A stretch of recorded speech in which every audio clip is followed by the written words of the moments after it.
Welcome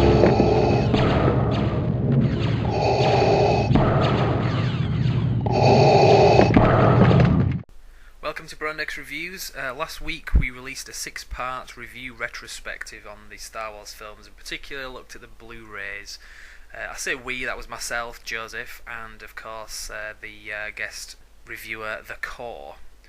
Now, The Core is a bit more of a fan when it comes to the expanded universe of Star Wars. He's mentioned it a few times in that 6-part review, but he wanted to do his own video where he was talking about, things that he's bought, things that he's read, role-playing games, computer games, novels, that kind of thing. So I'll let him have this one, and he can tell you about some of the things that he's come across through the years, and hopefully if it's something that you're interested in, you might find this video of use. So I'll give this one to The Core. Take it away, mate. Right, I'm going to be doing this part of the review by myself, without Joe, because this is kind of the side of Star Wars that he's never really been interested in. So I'm going to be talking about the Extended Universe, or EU, which is a fairly big part of Star Wars culture by this point. There is a rather vast amount of material for it, which can be quite intimidating, from books, role-playing games, video games. Basically, it's mostly things that have sprung up after the original trilogy to kind of expand the story and keep it going. There are quite a few books kind of along these lines that you can get a hold of. These are actually quite old, long before the original prequel movies came out. Basically covering like general information about kind of characters, where they appeared, what they did, if you can really make that out. That was the Essential Guide to Characters. There's the Essential Guide to Vehicles. I'm pretty sure there's one for planets as well, and droids and equipment. The most mainstream of the Extended Universe is, of course, the computer games. Some of which have been quite good, some of which have been quite awful. Some of the major ones that I can think of being part of the Extended Universe are things like Dark Forces, which is actually a very dated game by this point. It came out probably sometime during the 90s, the original game. It's very much of a Doom clone that kind of followed the adventures of a rebel operative named Kyle Katarn. The first one is just generally, basically a guy with a gun. It's very much a Doom clone. In the sequel, Jedi Knight, he actually discovered his father was a Jedi and actually unlocked his own potential as a Jedi, kind of continuing the story. These are set beyond the films. The original game, I think, was set between Empire Strikes Back and Return of the Jedi, I think, but these are kind of continuing the story along post Return of Jedi. The final one, which I actually strongly recommend, being Jedi Academy, where you actually don't play Kyle Katarn, you're actually his student and he's your mentor. Another very big and very popular game that's come out has been, which you probably might be aware of, Knights of the Old Republic. Even if you haven't played it, this was very big. Now these are actually quite unusual in the fact they're set quite a long time before even the prequel films. These are the early days of the Republic and the Jedi Knights at the height of their power. Also deserves an honourable mention for the voice actress of one of the main characters, Bastila Shan, who has done a lot of things. She was in Mass Effect. Basically her name's Jennifer Hale, and if you've listened to any kind of animated films, computer games, you've almost certainly heard her at one time or other. She's done a lot of work. But yeah, basically the Star Wars Knights of the Old Republic series was a very good, story-driven Star Wars game. The sequel came out very quickly after this. Basically, Knights of the Old Republic 2, The Sith Lords. You didn't actually play the same character, you were a new Jedi character in that. Unfortunately, despite it being a very interesting game with a lot of depth and potential, it could have theoretically been better than this. It was sadly ruined by possibly EA or LucasArts. It's kind of questionable on that, but basically somebody high up in the production company that was bringing it out decided we need it out before Christmas, I think it was. Basically they rushed the game to the point that what shipped was basically unfinished. Major plot points and quests just end or go nowhere. Although it is worth mentioning that some generous fans have devoted their own time into the Sith Lord's Restoration Project. If you search for that online, you'll probably find it, and it is free. That basically takes the Sith Lords and adds back in a lot of the cut content, which I believe is now finished, so you can download that and basically add it onto your game and make Sith Lords a bit better, a little bit less unfinished feeling. There is also a Knights of the Old Republic MMO, which was released last year, I think it was. Sadly, that was a bit disappointing. It has its good points. Try it out, you might like it, but I would say it lost a lot of the creativity that went into these, and it is basically just a World of Warcraft clone with lightsabers.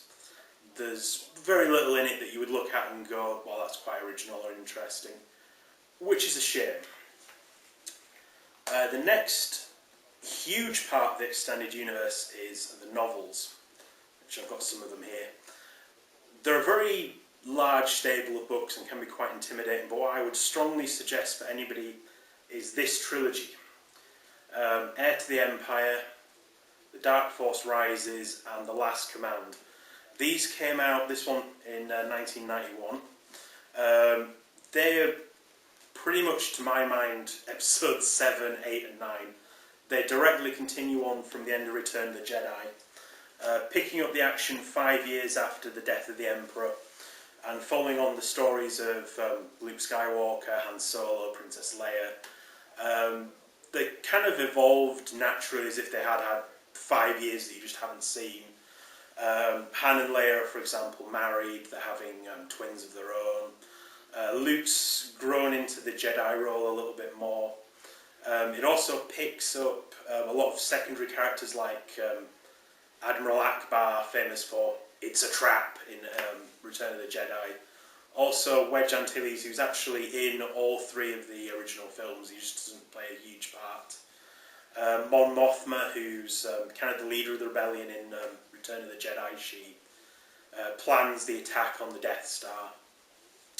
It also manages to introduce a number of original characters who are pretty good. The author for this, Timothy Zahn, is a great author. The extra characters, with the exceptions of the ones that die in this, continue on throughout a lot of the novels that were really popular, including her. She was in Dark Forces 2, the expansion. Basically her name is Mara Jade, and she used to be an agent of the Emperor, but she basically reforms, and eventually, like 10-15 years towards the end of the extended universe, kind of after the Battle of Endor, she ends up marrying Luke Skywalker. So, 3 very, very strong books that I would strongly recommend. Originally they were simply the trilogy. Now I think they're referred to either as the Empire Trilogy or the Thrawn Trilogy. But if you're interested in any of this extended universe I'm talking about, these are the books I would look to. There are quite a few good books after these, but these are kind of where it started. Finally, I'm briefly going to talk about the role-playing game. This is the 2nd edition revised and expanded by West End Games. The original 2nd edition was just a blue cover and a picture of Darth Vader's head. Pretty much very similar to these. This was just kind of repackaged and had a lot of new artwork in it. And some slight rules modifications. Basically, it was a great book. Contained quite a bit of original art, which was quite nice, and also a lot of shots directly from the film to kind of highlight certain parts of the rules and so forth. as well as some original kind of fun things like a wanted poster for Han Solo, Luke Skywalker and Chewbacca there.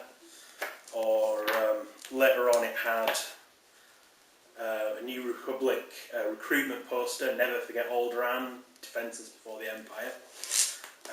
Basically this was a very simple system based around 6-sided dice, basically a standard dice. It was very good fun, did a lot of very interesting things. It's probably one of my favourite role-playing systems for that. It was pretty much where I started in role-playing. It's very easy to pick up and continue, and had a lot of very good expansions. There were a lot of extra rules books with equipment and so forth, and adventures. This is my favourite, probably the Dark Strider campaign, which I've actually got all of, including the books that came after the box set. So like I said, that was quite a nice thing to have. You can usually pick these up on eBay for about 10 to 20 pounds. I'd recommend shopping around. As for the Dark Strider, you might be looking at a bit more for that, because that's technically 4 things in one. But still, if you're interested in this and had some friends who are interested in role-playing, this is a very good buy. To coincide with the launch of, the Saga, they brought out a new edition, which was sadly kind of rubbish. I have in here the final Saga edition of the core rules book. Basically, the revised edition of these that were re-released were basically just Dungeons and Dragons repackaged with a Star Wars twist, and it didn't really work. By the Saga edition, things made a lot more sense. The rules were better. However, these are basically a rip-off. Individually, they're very expensive, and to be honest, if you wanted to run adventures with them, you needed a lot of other books that could set you back anywhere from 15 to 20 quid extra on top of this. This is a pretty small book, and it's padded to buggery. Compared to the content of the D20 edition, the D6 edition, this is a lot better value for money.